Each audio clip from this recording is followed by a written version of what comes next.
Ассаламу алейкум туғандар, қандайсыздар? Назарыңыздарда қайрадан эле базары жоқ каналы. Бүгін 27 сентябрь 2022 жыл мен Иштек шаарынын түндүк тарабы Акбосого конушуна жүрөм туғандар. Ошол жактан бир сатылуучу үй бар экен, ошол жөнүндө силерге маалымат берейин дегем. Азыр мен турган жер Архитектурная көчөсү жана Акбосого Чүй 12 көчөсүнүн кесилишинде турам. Сатылуучу үй ушул жерден бир аз эле түшүп, оң тарапка бурулганда Чүй 13 34 даректе жайгашкан туғандар. Анан бул жерден туғандар Бишкек шаарынын бурчуна маршрутка автобустар жүрөт.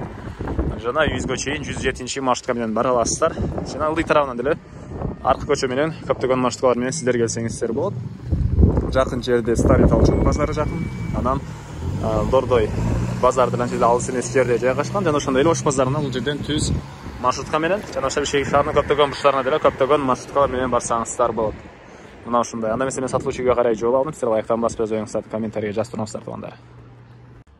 Мынакей туғандар, келүү жолун түшүндүргөнчө бүгүнкү чыгарыштагы сатылуучу үйгө да жетип келип калдым туғандар. Бул үйүздүн көчө тарабы түштүк чек арасы туғандар. Бул кошунанын заборуна чейин, түндүк чек арасы туғандар. Ал кошунанын заборуна чейин. Жалпысынан жердин аянты 5 соток.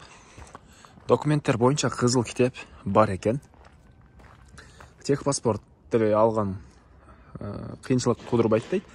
Үй ээси өзү бул заборлорду пескоблок кылып, алды тарабынан навес кошоюн деген ой болуп, ошолордун баарын кылгандан кийин анан биротоло алайын деген ой болгон экен. Азыр кээ бир себептерден улам сатып аткан учуру туганда калсаңыздар, техпаспорт деле алган проблема эмес. Кызыл китеп бар. Бул түндүк чек арасы.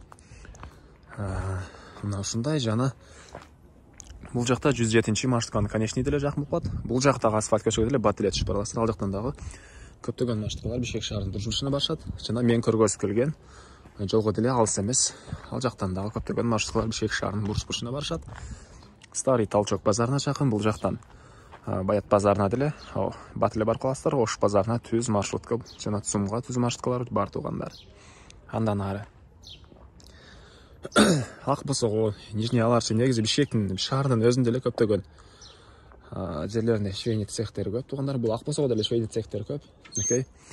Бул короосу, бул жакта жашаган үй, узун туурасы 9га жетип болгон. Жана бул жакта бош жерлер бар экен.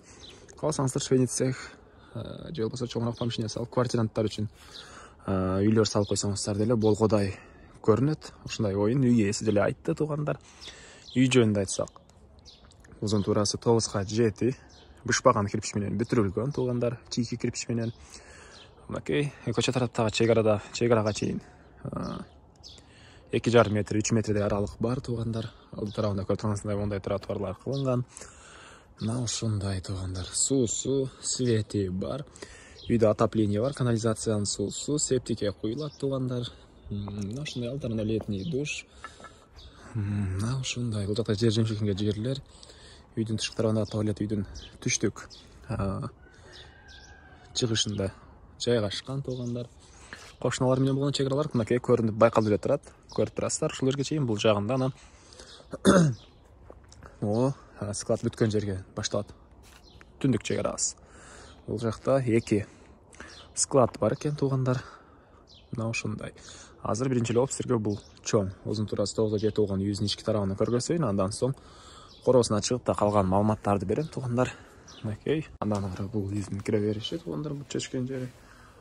Андан мынакей бул үйүбүздүн негизги кирүүчү эшиги. Мына ушундай темир эшик орнотулган. Андан ары түз кирсек, бул жакта холл дейсизби же коридор дейсизби, ушундай бөлмө. Бул жерде отоплениянын котел орнотулуптур. Үйүбүздө паровой отопление бар тугандар. Анан ушул жерден биз калган бөлмөлөргө өтүп кетип атат экенбиз. Биринчи бул жактагы бөлмөнү көргөзөйүн. Бул жактагы кухня. Ички тараптан раковина орнотулуп, суу чыгарылган. Батыш тараптан пластиктер орнотулуптур. Полу жыгачтан болгон пол. Ар бир бөлмөдө отопление батареялар бар. Кышкысын үй жылуу дейт тугандар. Окей. Андан ары андан кийинки бөлмө бул жакта бир мындай зал тугандар. Пол жыгачтан болгон пол. Батыш тараптан терезе орнотулган. Мына ушундай көрүнүштө.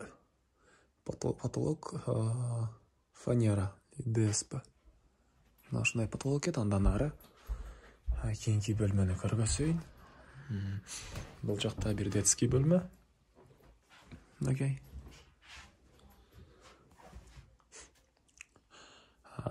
Чыгыш тараптан пластик терезе орнотулган. Андан ары кийинки бөлмө, бул жакта бир спальный бөлмө жайгашкан. Потолок пластик. Чыгыш тараптан терезе орнотулган. Мына ушундай. Андан ары эми корбосуна чыгып калган маалыматтарды берейин, туугандар. Андан ары мен Карел үйдүн корбосундамын, туугандар. Бул жакта качалкадан деле суу чыгат, туугандар, жана бул центральный трубалардан деле суу чыгат. Мына ушундай. Андан ары бул складдын ички тарабын көргөзөйүн. Ал жакта бир склад, жана бул жакта дагы бир склад. Үйүбүздүн чыгыш тарабына жайгашкан. Бул үйүбүздүн чыгыш тараптан көрүнүшү. Бул жакта мына ушундай көрүнүштөгү склад, жана бул жерден кирип кетсек, бул жакта дагы бир мондай швея катары колдонулган мондай помещение бар экен. Мына ушундай көрүнүштө, туугандар. Эми айтылбаган эмне маалыматы калды? Айтылбаган бир эле баасы калды окшойт. Бул үйүбүздүн баасы $37,000 сурап атыптыр үй ээлери. Анан дагы сүйлөшүү болот. Эсин номерин мен экранга калтырам, туугандар. Звонок кылып сүйлөшүп көрүңүздөр. $37,000 десе эле $37,000 сатабыз деген эмес.